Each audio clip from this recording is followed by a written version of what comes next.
क्या आपने कभी सोचा है मरने के बाद क्या होता है? क्या सब कुछ बस अंधेरा हो जाता है या फिर खुलता है एक ऐसा दरवाजा जिसके उस पार हर वो कर्म खड़ा होता है जिसे तुमने कभी जानबूझकर या अनजाने में किया था?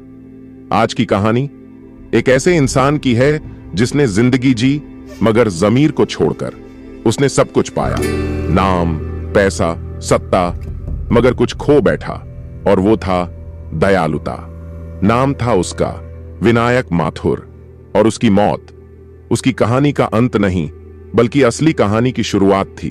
छिपे किस्सों को उजागर करने के लिए मेरी सस्पेंस आवाज आपको सफर पर ले जाएगी जहां हर मोड़ पर रहस्य इंतजार में है। विनायक माथुर एक नामचीन कारोबारी जिसने 20 साल में अपनी कंपनी को देश के टॉप 10 ब्रांड्स में पहुंचाया था। लोग उसे देखकर कहते थे कितना कामयाब आदमी है, लेकिन कामयाबी की ऊंचाइयों तक पहुंचा ये इंसान अंदर से पत्थर बन चुका था। कभी एक कर्मचारी ने मदद मांगी, बेटी कैंसर से लड़ रही थी, इलाज महंगा था। विनायक ने कहा, तुम्हारे निजी मसलों के लिए ये कंपनी बीमा नहीं है, छुट्टी चाहिए तो इस्तीफा दे दो। उसने जमीन खरीदी, लेकिन वो जमीन एक एनजीओ की थी जहां अनाथ बच्चों के लिए स्कूल बनना था। विनायक ने कोर्ट से केस लड़ा, पैसे और पावर से जीत लिया। उसने अपने पिता को वृद्धाश्रम भेज दिया क्योंकि वो उसके आलीशान बंगले के इंटीरियर से मेल नहीं खाते थे। उसके जीवन का सूत्र था, भावनाएं समय बर्बाद करती हैं और समय पैसा है। 16 दिसंबर की रात शहर की रोशनी धीमी हो रही थी। विनायक अकेले अपनी BMW में बैठा, नशे में धुत, कान में ब्लूटूथ। हाँ, डील क्लोज हो गई, अब बस पेपर साइन करवाने हैं। बाहर हैं, मैं अभी आ रहा हूं, रुकना मत। कार स्पीड पकड़ रही थी, 130, 140, 150, फिर एक मोड़, सामने एक ट्रक, हॉर्न, ब्रेक, चिल्लाहट और फिर धम। कांच बिखरते हैं, स्टील की बॉडी चीरती है और फिर सन्नाटा।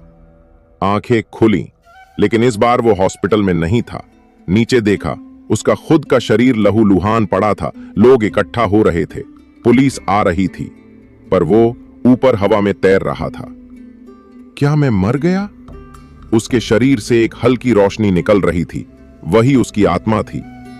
फिर अचानक चारों ओर अंधकार छा गया। एक गलियारा प्रकट हुआ, लंबा, धुंध से भरा हुआ। उस गलियारे के अंत में थे 2 विशाल दरवाजे। ऊपर लिखा था, परलोक द्वार, केवल सत्य प्रवेश करे। एक भारी गूंजती हुई आवाज आई, विनायक माथुर, तेरे कर्म बुला रहे हैं, यमराज की अदालत तैयार है। जब दरवाजे खुले, विनायक को एक ऐसी जगह दिखी जहां समय ठहर गया था। सामने एक विशाल दरबार था, चारों ओर धूप नहीं लेकिन रोशनी थी। हवा नहीं थी मगर स्पर्श था।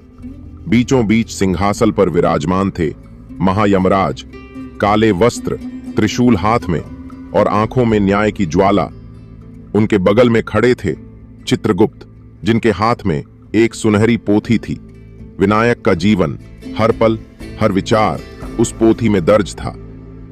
ये सपना है, मैं मर चुका हूं। यमराज बोले, विनायक, यहां कोई सपना नहीं आता, यहां केवल कर्म आते हैं और अब तेरी आत्मा का फैसला होगा।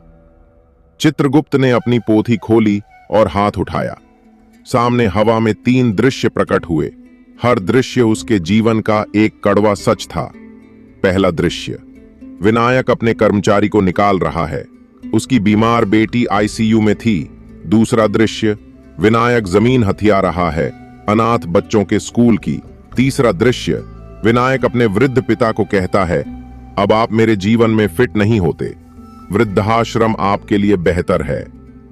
यमराज बोले, धन, सत्ता और सम्मान अर्जित करना पाप नहीं, लेकिन उसका उपयोग दूसरों को नीचा दिखाने के लिए करना, यही तेरा पाप है।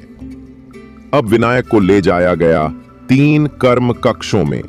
हर कक्ष उसका पाप दर्शाता था। पहला कक्ष भूख और तिरस्कार का, जहां वो दिन रात भटकता रहा, मदद मांगता रहा, लेकिन हर बार धक्का मिला, जैसे उसने दूसरों को ठुकराया था। दूसरा कक्ष अकेलेपन का, जहां कोई आवाज नहीं थी, न दिन था न रात, बस अंतहीन सन्नाटा। तीसरा कक्ष, पश्चाताप की ज्वाला। यहां हर कर्म, हर वाक्य हवा में जलता रहा और हर लपट विनायक की आत्मा में चुभती रही। विनायक चिल्लाया, माफ कर दो, मुझे एक और मौका चाहिए, मैं सब बदल दूंगा। कुछ देर बाद यमराज ने गहरी सांस ली। विनायक, तेरा पश्चाताप सच्चा है, इसलिए तुझे एक और जन्म मिलेगा, पर इस बार तू उसी कर्मचारी के घर जन्मेगा जिसे तूने नौकरी से निकाला था। तेरी गरीबी, तेरा दर्द तुझे सिखाएगा इंसान होना क्या होता है। फिर सब कुछ विलीन हो गया। 21 मार्च की सुबह एक झुग्गी में एक बच्चा पैदा हुआ। नाम रखा गया विनीत, मगर उसकी आंखों में कुछ अजीब था, जैसे वो जन्म से पहले सब कुछ देख चुका हो। गरीबी, भूख, अपमान सब कुछ झेला, मगर बचपन से ही विनीत हर किसी की मदद करता था। एक दिन वो मंदिर के बाहर बैठा था, तभी एक बूढ़े साधु ने कहा, तू पहले भी जी चुका है, अब अपनी आत्मा को मुक्त कर। दूसरों की पीड़ा तेरा कर्म है और सेवा तेरा उद्धार। विनीत अब वही कर रहा था जिसे विनायक ने कभी नकारा था। 25 वर्ष बाद विनीत अब एक NGO चला रहा था, अनाथ बच्चों के लिए। वो जमीन जो विनायक ने छीनी थी, अब विनीत ने दोबारा उन्हीं बच्चों को लौटा दी। एक दिन नींद में एक रोशनी आई। वो फिर यमराज के दरबार में था। यमराज मुस्कुराए, अब तेरी आत्मा मुक्त है। तूने केवल सेवा नहीं की, तूने पछताया भी और सुधारा भी। अब तू जन्मों के बंधन से मुक्त है। तो ये थी एक आत्मा की अंतिम यात्रा, जहां पाप की शुरुआत से मोक्ष तक का रास्ता सिर्फ एक चीज से तय होता है, कर्मों से।